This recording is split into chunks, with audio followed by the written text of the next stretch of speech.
ஓகேம்மா, இதில் பார்த்தீங்க அப்படின்னா you have to add a new data flow. இப்போ டேட்டா ஃப்ளோவோட எல்லாரும் நிறுத்திடாதீங்க. இந்த டேட்டா ஃப்ளோ திரும்பவும் வந்து பைப்லைனில் இம்ப்ளிமெண்ட் பண்ணி ரன் பண்ணாதான் அந்த ஃபைல் வந்து அங்கே காப்பி ஆகும். டேட்டா ஃப்ளோன்றது வந்து ஜஸ்ட் உங்களுக்கு ஒரு கண்டெய்னர் மாதிரி தான் ஆக்சுவலாக. ஸோ இப்போ வந்து add source first. So source 1 பார்த்தீங்க அப்படின்னா நீங்கள் வந்து சோர்ஸ் ஆப்ஷன்ஸ் போய்க்கோங்க. சோர்ஸ் 1ன்றது வந்து ஃபஸ்ட்டு அந்த எம்ப்ளாயி டேபிள். ஓகேங்களா? ஸோ இதில் பார்த்தீங்க அப்படின்னா நம்ம வந்து we can add a source data set first.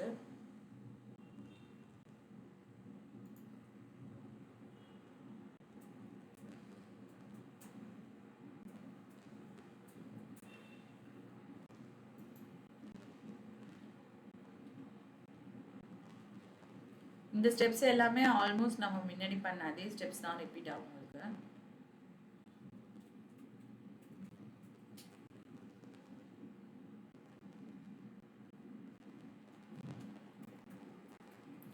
So root ஃபோல்டரில் ஃபஸ்ட்டு employee.csv ஃபைல்.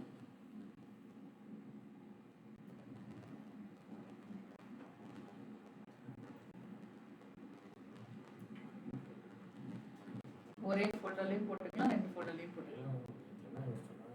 உள்ளே போயிட்டு இப்போ மல்டிபிள் ஃபோல்டர்ஸ் இருக்கும்போது நம்ம ஸ்பெசிஃபைடாக செலக்ட் பண்ணியிருக்கோம்.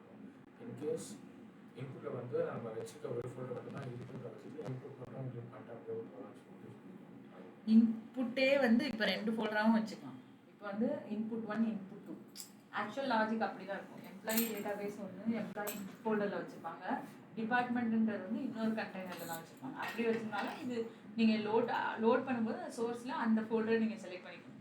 பட் நாம் கான்செப்டுக்காக நம்ம என்ன பண்ணுறோம்னா இன்புட்டை வந்து ஒரே ஃபோல்டருக்குள்ளே வச்சுருக்கோம். லாஜிக்கலி என்ன பண்ணுவாங்க அப்படின்னா அதே ரெண்டு ஃபோல்டராகவும் ஆட் பண்ணவும் பாசிபிலிட்டிஸ் இருக்குது. ஓகேங்களா?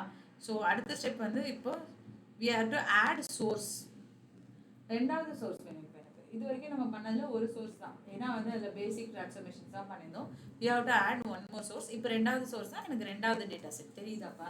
ஸோ இதில் தான் நான் என்ன சொன்னேன்னா நீங்கள் இன்னொரு கண்டெய்னர்லேருந்து கூட ஒரு ஃபோல்டரே தான் இருக்கணும் அப்படின்னு மஸ்டெல்லாம் கிடையாது. input 1 input 2ன்னு வேற ஒரு கண்டெய்னர்லேருந்து கூட நீங்கள் எடுத்துகிட்டு வரலாம் அப்படின்னு சொல்லி. ஸோ மஸ்ட் அண்ட் ஷுட் வந்து ஒரே கண்டெய்னரில் பிளேஸ் ஆகணும் அப்படின்றது நமக்கு கிடையாது.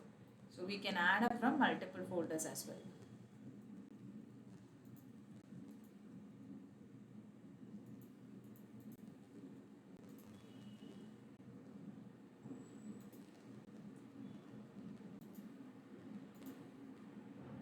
இப்போ இது வந்து department.csv ஃபைல். ஓகேங்களா? இப்போ சோர்ஸ் வந்து இப்போ இன்புட்டில் வந்து ரெண்டு ஃபைல்ஸ் பண்ணிருக்கோம். இப்போ நான் சோர்ஸ் ஒன்று தான் யூஸ் பண்ணுறேன். சோர்ஸ் ஒன்லேயே இன்புட்டில் ரெண்டு ஃபைலும் யூஸ் பண்ணுறேன்.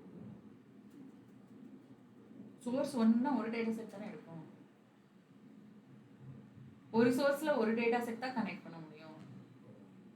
அது இருக்குல்ல, ஒரு சோர்ஸில் ஒரு டேட்டா செட் தான் உங்களால் கனெக்ட் பண்ண முடியும். ஸோ இப்போ ஆட் நியூ ஜாயின். ஓகேங்களா? ஸோ இப்போ இந்த ஜாயின் அப்படின்றத பேஸ் பண்ணி தான் நம்ம வந்து டேட்டா செட்டில் இப்போ என்ன ஜாயின் டைப் ஆஃப் யூஸ் பண்ண போகிறோம் அப்படின்னு சொல்லிட்டு இதில் வந்து ரெண்டு streams you have to choose. ஓகேங்களா?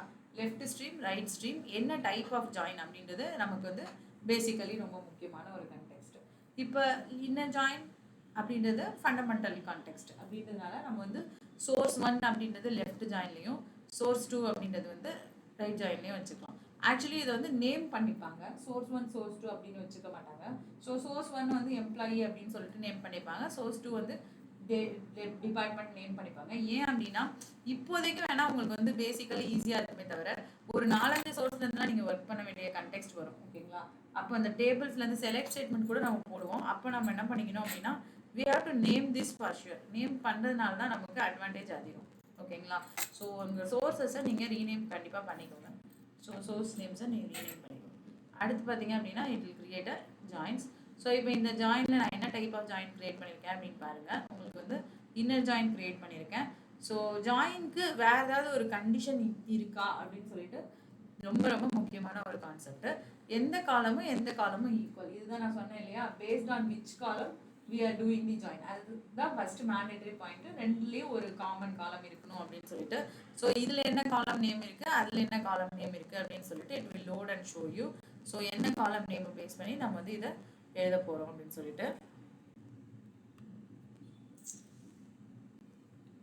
ஐ திங்க் நம்மளோட காலம் நேம் வந்து டிபார்ட்மெண்ட் ஐடியா.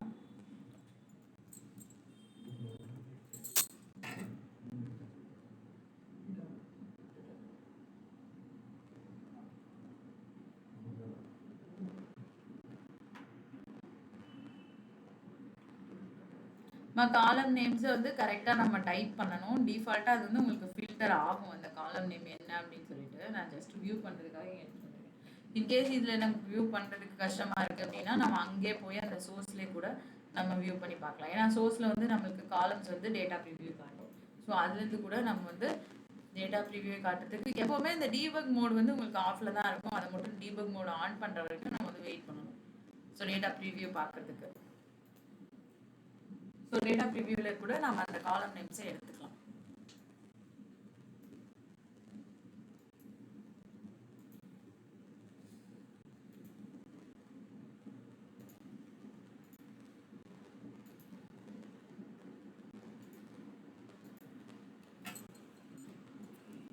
ஃபைனலி வந்து ஒரு சிங்க் என்னன்றது உங்களுக்கு தெரியும். இப்போ நம்ம அந்த சிங்க் வந்து அந்த 6 எடுத்துருக்க எல்லா வேல்யூஸையும் எடுத்துகிட்டு போயிட்டு என்னோட சிங்க்ல வந்து அவுட்புட்டாக கொடுக்கணும்.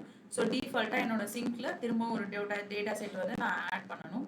ஸோ சிங்க்ல என்ன பாப்பா ஆட் பண்ணுவீங்க இப்போ இந்த அவுட்புட் டாட் சிஎஸ்பி அப்படின்னு சொல்லிட்டு இன்னொரு ஃபோல்டர் வச்சிருக்கோம் இல்லையா, அதை வந்து நீங்கள் பேஸ் பண்ணி ஆட் பண்ணணும். கான்செப்ட் வந்து உங்களுக்கு சேம் தான், ரொம்ப டிஃபிகல்ட்டிஸ்லாம் இதில் இருக்காது டேட்டா ஃப்ளோவில். ஆனால் நீங்கள் இந்த மாதிரி மல்டிபிள் கான்செப்ட்ஸை நீங்கள் ஒர்க் பண்ணும்போது தான் உங்களுக்கு வந்து லாஜிக்ஸ் வந்து புரியும். ஸோ ஒரு நிமிஷம் இதை நான் ஆட் பண்ணி காமிச்சிடுறேன். இதில் பார்த்தீங்க அப்படின்னா உங்களுக்கு அவுட்புட் ஃபோல்டரில் அந்த அவுட்புட் டாட் சிஎஸ்பின்னு சொல்லிட்டு நேற்று நான் வந்து ஃபைல் கிரியேட் பண்ண வேணாம் லொக்கேட் மட்டும் பண்ணிக்கோங்கன்னு சொன்னேன். பட் நீங்கள் கிரியேட் பண்ணனால தான் உங்களுக்கு வந்து என்னாச்சுன்னா ஒரு சின்ன டிஸ்அட்வான்டேஜ் வந்து அந்த நேம் இல்லாமல் ஒரு ஃபைல் வந்து உங்களுக்கு லோட் ஆகிட்டு இருந்துச்சு. அதனால நம்ம அதையுமே கிரியேட் பண்ணிக்கிறது அப்படின்றது it is a best point of view. ஓகேங்களா, ஜாயின் நான் இன்னும் கண்டிஷன் கொடுக்கல, எனக்கு டீபக் மோட் இன்னும் ஆன் ஆகலை. ஒன்ஸ் ஜாயினோட கண்டிஷன் எனக்கு ஓப்பன் ஆகிடுச்சு அப்படின்னா நான் வந்து இந்த டீபக் மோடில் டேட்டா ப்ரிவியூக்காக வெயிட் பண்ணிட்டு இருக்கேன். ஜாயின்னா அந்த காலமோட நேம் கண்டுபிடிச்சி கொடுத்துட்டு பப்ளிஷ் பண்ணிடலாம். பப்ளிஷ் பண்ணுறதோட நிறுத்திடாதீங்க. You have to add everything இந்த உங்களுடைய பைப்லைனுக்குள்ளே போயிட்டு திரும்பவும் ஒரு டேட்டா ஃப்ளோ போட்டு அதை ஆட் பண்ணாதான் உங்களுக்கு இந்த கண்டிஷன் வந்து உங்களுக்கு ஒர்க் ஆகும். புரியுதா கான்டெக்ஸ்ட் என்ன அப்படின்னு சொல்லிட்டு?